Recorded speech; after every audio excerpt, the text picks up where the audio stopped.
Hello, hello, hello. Happy Thursday. For those that don't know, I am Dr. Amanda and I am a board certified lifestyle medicine, internal medicine physician. And today, we're here to educate you. Yes, so don't forget to like and share, subscribe, everything to this video so you can actually spread the word for those that need to hear it. Okay, we're spreading the word. All right. So, have you ever felt exhausted, like even after sleeping? Because I'm a person, I just love to sleep. And then sometimes you just wake up, you're like, ugh. And maybe you just feel hungry all the time. Your energy level crashes in the afternoon, and you're like, I need an afternoon pick me up. You have trouble focusing. You're thirsty more often, and you keep telling yourself, I just need more rest. Just get everyone out of here. I just need to go to sleep, take a nap. Or I'm just stressed. There's a lot going on, in the world. There's a lot going on at work. There's a lot going on at home. Or I'm just getting older. We all have these more and more decades of life. And we're like, what in the world is going on? Okay. And those things definitely all can be true. All can be true. And all can be true at the same time. Okay. But sometimes your blood sugar may be playing a part in this picture. Just think about that. One of the biggest challenges with high blood sugar is that symptoms often develop slowly. And you may hear us say, well, you may not know your blood sugars are high, or some people are like, I don't feel any different if my blood sugar is high or not. Or they just don't understand what the symptoms may be. Okay. And that's because, again, they can come on very slowly. And some people just think, again, this is normal because of all the other things that are going on in life. And what happens? People begin to ignore them because they're like, that's just how I am. I'm just always tired. I'm always stressed. I'm just getting older. Everyone's getting older. And they ignore that. Okay. So we do not want to ignore our body. Okay. So today we're going to talk about what high blood sugar actually can feel like. So you can look out for that for yourself, especially if you have a diagnosis of diabetes, why these symptoms happen, signs that people often overlook, again, because thinking it's normal how they feel, and what actually helps your body to start functioning better. Okay. Because that's always the key. Like, we can know what's going on. We have that information, but how can we actually make ourselves feel better? Right. So again, our body is always trying to communicate with us. We just need to take time to listen to what our body is telling us. Okay. So let's first understand what high blood sugars really mean. Okay. So when you eat, again, your food gets broken down into sugar or glucose. And glucose, again, is what your body recognizes for energy. Okay. So glucose enters the bloodstream. And then we talk about how the insulin, the hormone, helps to move the glucose from your bloodstream into your cell so you can use it as energy. Again, no matter what you eat, it all goes to glucose eventually. Okay. But when insulin resistance develops, our cells stop responding efficiently. And if you haven't seen previous videos, you can go back and watch them of how insulin resistance and things like of that nature work. Okay. So when the glucose stays in your bloodstream longer and over time, that affects many systems in our body. Okay. And it's important because high blood sugars is not just one number. It affects our energy level. It affects our hunger and cravings. It affects our mental clarity. It affects inflammation that's going on in our body, causing that chronic inflammation. It affects the way that our body, our blood is going through our veins, our circulation, and just overall how our body functions. Okay. So it's not just like, oh yeah, my blood sugar's high. It's just saying that for now because, I ate a piece of cake. But what is the number telling us? Like, what is it doing to the rest of our body? And that's what we really want to be aware of. Okay. So the first symptom is feeling exhausted after eating. Okay. So fatigue, especially after meals. Someone may eat lunch and then an hour later feel sleepy, feel heavy, feel drained, feel mentally foggy. And then they think, maybe I just need some caffeine. This is just, too much. I just need to go home. I'm distressed from all the things that are going on at work. But often it's the blood sugar instability that's contributing to this. Okay. And here's why. We have meals that are high in those refined carbohydrates, like our breads and pastas and chips and sugary drinks, even the one that says zero sugar added, and their sweet coffee drinks, because hey, we have, a coffee shop on every corner that just promotes all these drinks, and it's just mostly full of sugar. And what happens? Our blood sugar rises quickly, our insulin level rises quickly, and a rapid shift often leaves our body feeling drained and tired afterwards. Okay. And it can be very hard to continue to function when you feel tired, because food is an energy source. You should feel energized after eating, not feel tired. So that's a big clue to saying, oh, there's something that I just probably didn't eat right here, because I should feel energized. I should feel like I can go on throughout the day, but instead I'm feeling tired. So what type of information? Remember, we said food is information, and you can watch a previous video with that also. Food is information, and the information we're feeding our body is something that we need to go to sleep. Then maybe we need to give ourselves some different information. Okay. All right. So if we feel tired, we want to look at what we ate. Did it lack our fiber? Did it lack our good, healthy plant-based proteins? Did it lack our healthy fats? Okay. And this can be a real clue. You're like, what did I actually eat? Okay. So this is why some people have breakfast and they leave and they're like, I don't feel energized. And they're like, I still need coffee at 10 a.m. And I would notice this even sometimes for myself when I would drink a lot of fruit smoothies. Because like, oh, I'll drink a smoothie on the way to work and it'll be great. And I'll feel like, satisfied at the time. But again, 2 hours later, I'm just like, man, I'm tired. I need something warm. I need something to keep me going, because this day I'm already feel drained. It's not yet lunchtime. And then find myself grazing and things of that nature, trying to, get my energy level up. And again, it could be because our blood sugar just spiked just significantly because of what we ate. We didn't have that meal plan together to actually really help to actually give our body the information that it needs to actually feel energized. Okay. And the second thing after feeling tired after eating is constant hunger. And again, I just alluded to that, like always feeling hungry, even shortly after eating. And I hear this a lot of times from people like, man, I just ate and I feel like an hour later I'm hungry again. Like, what happened? Again, blood sugar spikes and then it comes right down. And then our body interprets that as needing more food, because what is food? What is food? Food is energy. Energy, energy, energy. Type that in the chat. Food is energy. So we need to look at that. So if our blood sugar spikes and comes down, and then our body's saying we need energy, and we're like wanting to eat, even though we just ate and we just ate a lot of food, is not actually telling us what we need. Okay. So it increases our cravings for snacks. So we want breads, we want sweets, we want chips, we want fast food, we want processed snacks. And because most of the time when we crave food, it's not healthy food. It's not craving, carrots and hummus like I love to eat. We're not craving those things. We're craving the Lay's chips that I'll go and buy. Like, why am I buying these chips? Because I just feel hungry because I didn't actually eat my proper meal plan. That's, what happens. So this actually creates this constant cycle of blood sugar spikes, the crash, the cravings, and then repeat and repeat and repeat. Okay. And you're like, why can't I get this under control? Okay. No matter what I eat, I still feel hungry. Like that is just the case. Like, what can I do? Okay. So fatigue or feeling tired after eating, cravings that you're like, why am I craving these foods? I'm trying to eat healthy. Then it's like a brain fog. Like, what is that I'm supposed to do? Like, oh my gosh, I was supposed to do this. I have this project and I just can't get the words to come together. Or someone comes and asks you something, you just like bite their head off, like, like just feeling irritable. Like that can be a symptom of blood sugars being high. Okay.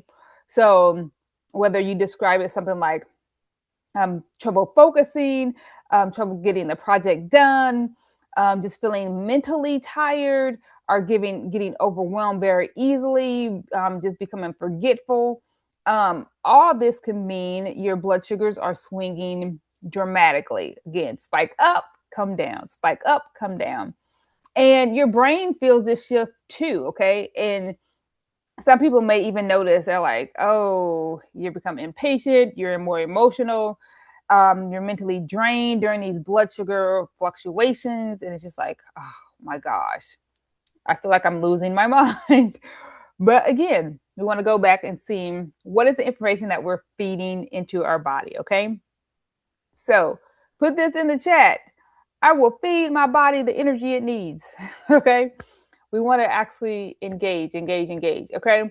And if this information you're starting to like, hey, this is starting to, really click. Like there's some things that are going on for me even right now because it's like the middle of the day, lunchtime, a little bit after lunch, depending on their time zone for people. And you're like, I may feel like this right now. Don't forget to like and share the video because you may not be the only one. We may not be the only ones feeling this way, okay? So share this video so other people can actually learn about what the symptoms of high blood sugar can be, okay? The next thing would be thirst and frequent urination. And usually this is one of the big symptoms that doctors ask about when people are thinking that they have they may have like a urinary tract infection. They think that or something going on with their bladder, or for men, their prostate. And I actually had a guy recently, a patient, and he was like, oh yeah, doc, I just need something for my bladder. It's just overactive. I've seen where it's like these medications you can get for overactive bladder. And I think I just need that. Just prescribe me that medication. And then I was like, oh, well, tell me more about, what's going on, when it happens and all that there. And then I was like, oh, well, I happen to see here that you said you had prediabetes. When was the last time you checked your blood sugar? Oh, I don't know. That was a while ago. And, I just need something for this overactive bladder. Come to find out, his blood sugar average, which is hemoglobin A1C, was off the charts, like over 11. And we're like, sir, sorry, it is an overactive bladder. It is a bladder that's irritated by all this extra sugar that's in your bloodstream. That's why you're feeling like you need to urinate all the time. So it was an overactive bladder, but because of the elevated blood sugar, okay? So you're also the same thing with feeling thirsty, like I'm drinking, so maybe that's why I'm going to the bathroom more often. It can be dry mouth also that you may be feeling. So going even to the bathroom at nighttime, not just during the day. So that wouldn't necessarily be like something that you would think about. But sometimes people like overlook that. And again, like my patient thinks that it was just an overactive bladder and he just needed, Detrol or something like that. Just give me my Vesicare and I'll go on. But that wasn't the case. So you might want to be very alert of what's going on with your body and not just say, oh, it's just this, and see if you can get, more information about what's going on in your body. If you need to go to your doctor and ask them for blood tests, things like that, so we can look at what your blood sugars are. Or if you already have a diagnosis of diabetes, you may want to check your blood sugar at that time to see what's going on, okay? Another symptom that we can have with our blood sugars being high is weight changes and belly fat.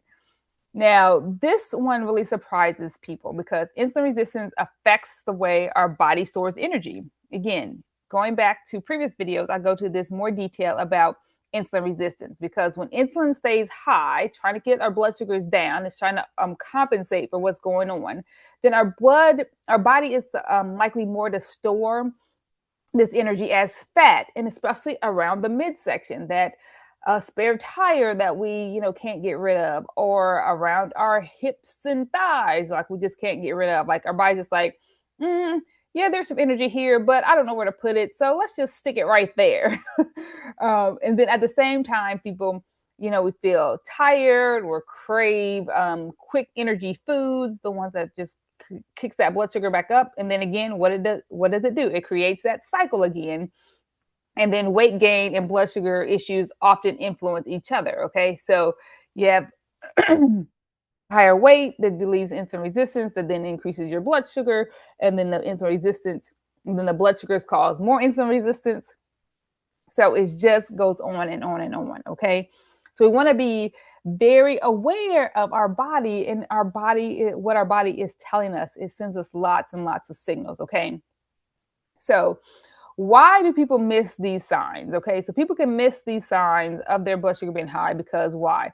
Because feeling tired is common. Like sometimes we compare like how much tired we are than another person. Like, oh no, I had to do this and this and this all day, so you're not as tired as I am because you didn't have to do that, or you didn't have to run around and do all this, or you didn't have to deal with this. So, but fatigue or feeling tired is common. Also, stress is common. Again, we can choose to indulge in the stress.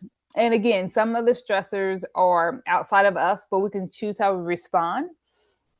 And stress is very common in this here and day and age, especially around what's all going on in the world. I'll just say it like that.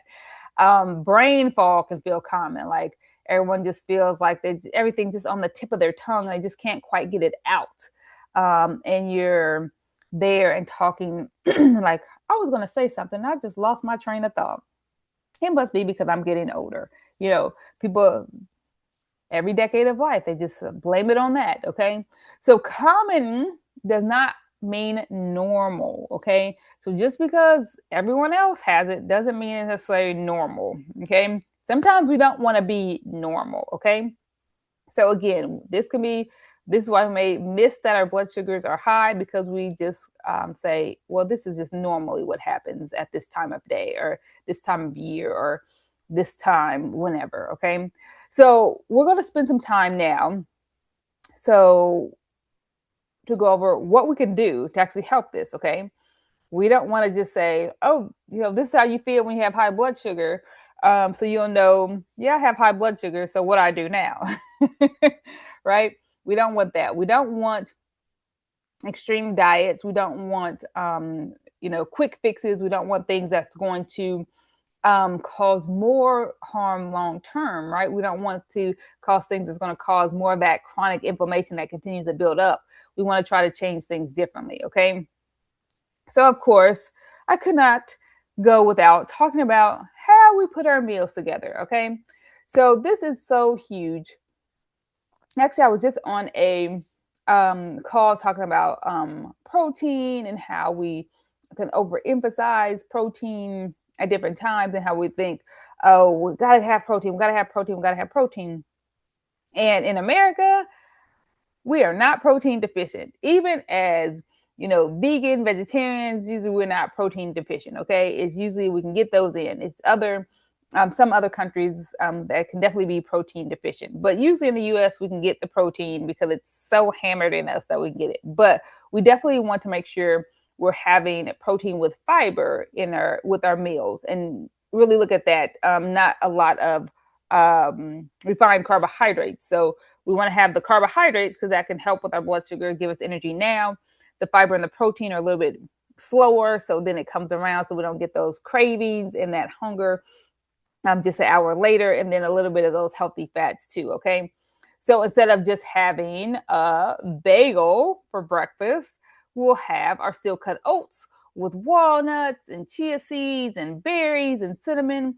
And that has the digestion that comes together where it's like fiber that slows the absorption. It has a healthy fats that slows the absorption.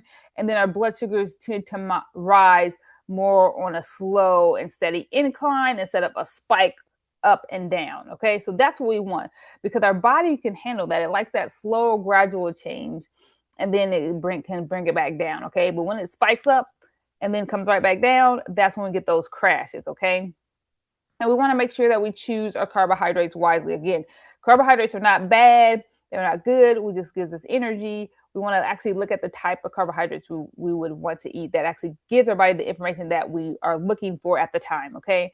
So again, carbohydrates are not our enemy.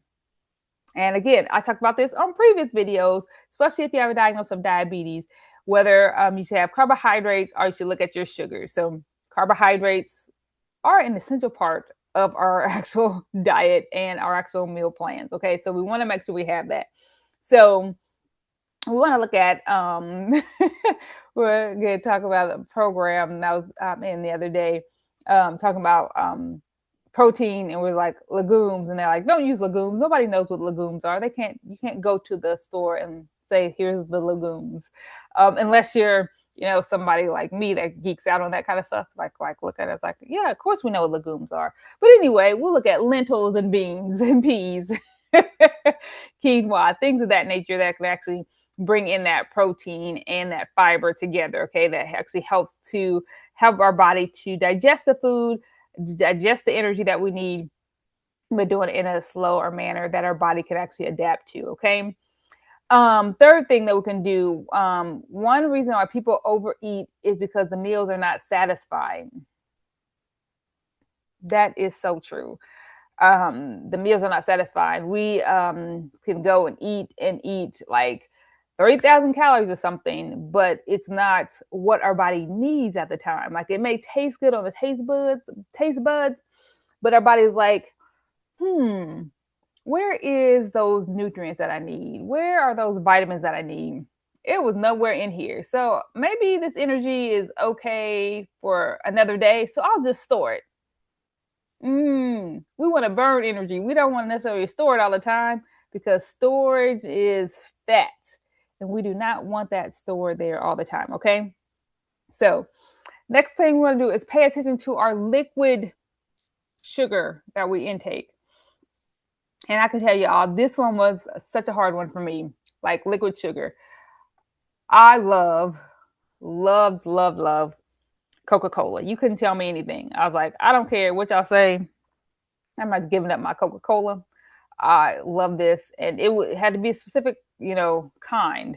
Like, I never really like Diet Coke, but like regular Coke, Coke Zero, C2, Cherry Coke Zero, like all of those things. Like, that was, years back.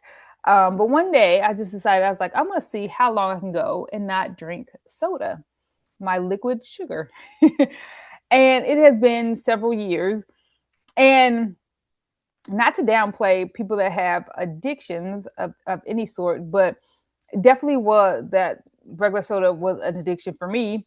And I was like, oh my gosh, like, how can I get rid of this? But even now, like, if I hear a certain sound, like someone cracking open, or that fizz sound that you hear from Coca-Cola, then it's just like, oh, it's like my mouth can almost taste it.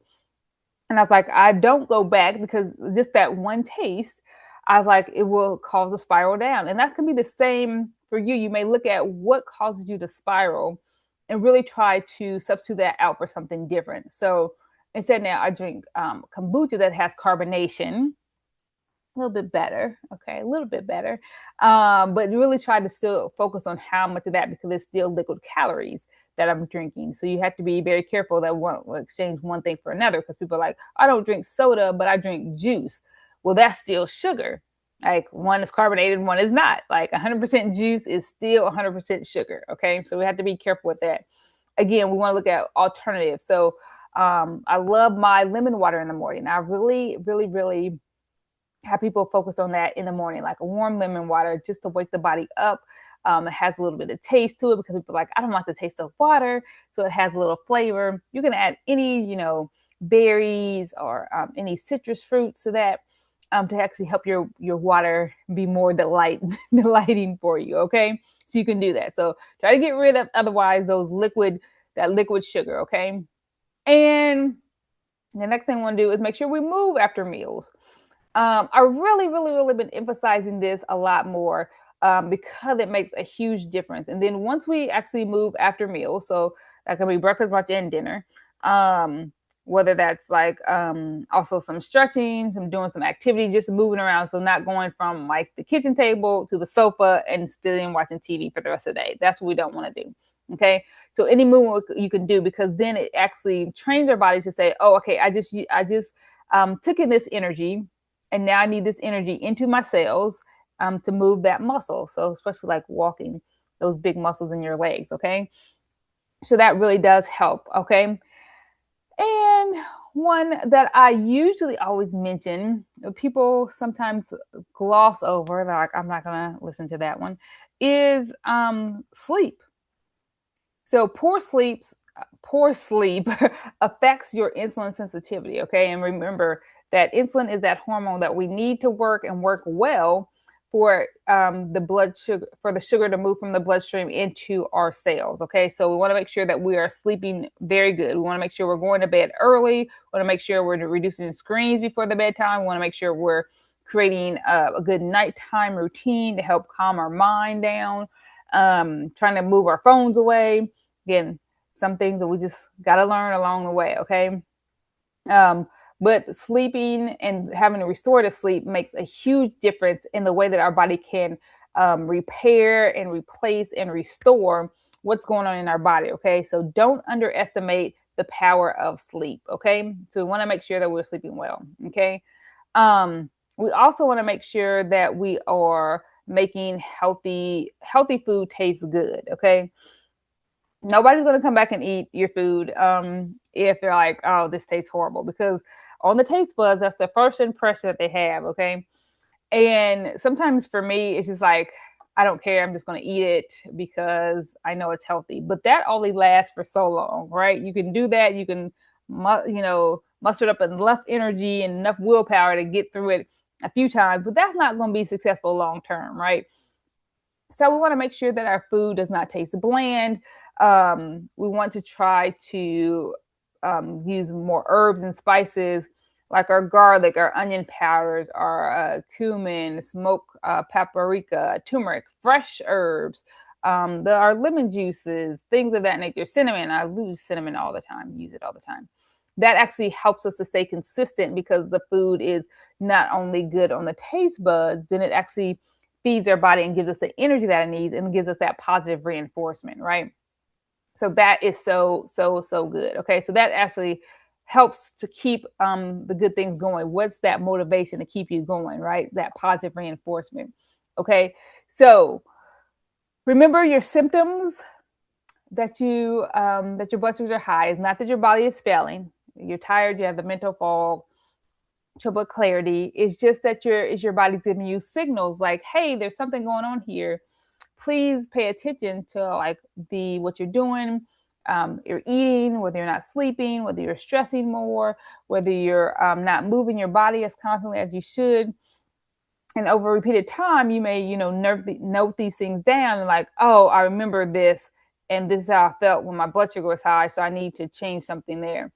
And it may again mean like the fogginess for you, or like, I'll have more energy. Oh, it's now 3 o'clock and I didn't need my afternoon coffee to keep me going. Those things like that will actually remind you that you are doing something correct. Okay. So remember, our body is giving us the information that it needs to actually care for itself. Okay. So if you need help understanding your symptoms differently, then your next best step could be creating awareness and understanding how to care for your body. Okay. So you can get that personalized approach with me, Dr. Amanda, at www.dramandamd.com. And you can get started in just 5 days feeling better, 5 days only, because we have our 5-day plant-based cleanse. And you're like, plant-based? What? I want to eat some meat. Again, you will look at this and see how much better you feel, how much energy you have, how much mental clarity you have, how much less joint pain you have, less aches and pains, how you're sleeping so much better. Again, that positive reinforcement that you can get. So go to www.dramandamd.com, go to our services page and click on that 5-day cleanse, and you will just thank yourself over and over again for actually going into that and just giving your body that reset that it needs. Okay.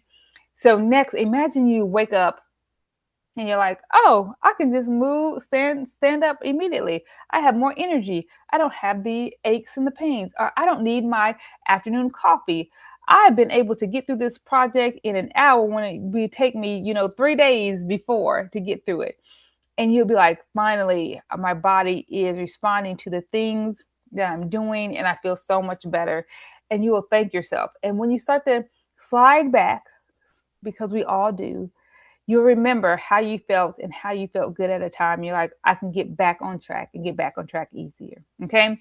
So blessing and health, y'all. And I hope you all have a great rest of your day. Don't forget to like, share, subscribe, all those things for this video so we can get the word out to actually help people to live out their God-given purpose in their health and their body as a temple. Blessing and health, y'all. And I look forward to seeing you next time.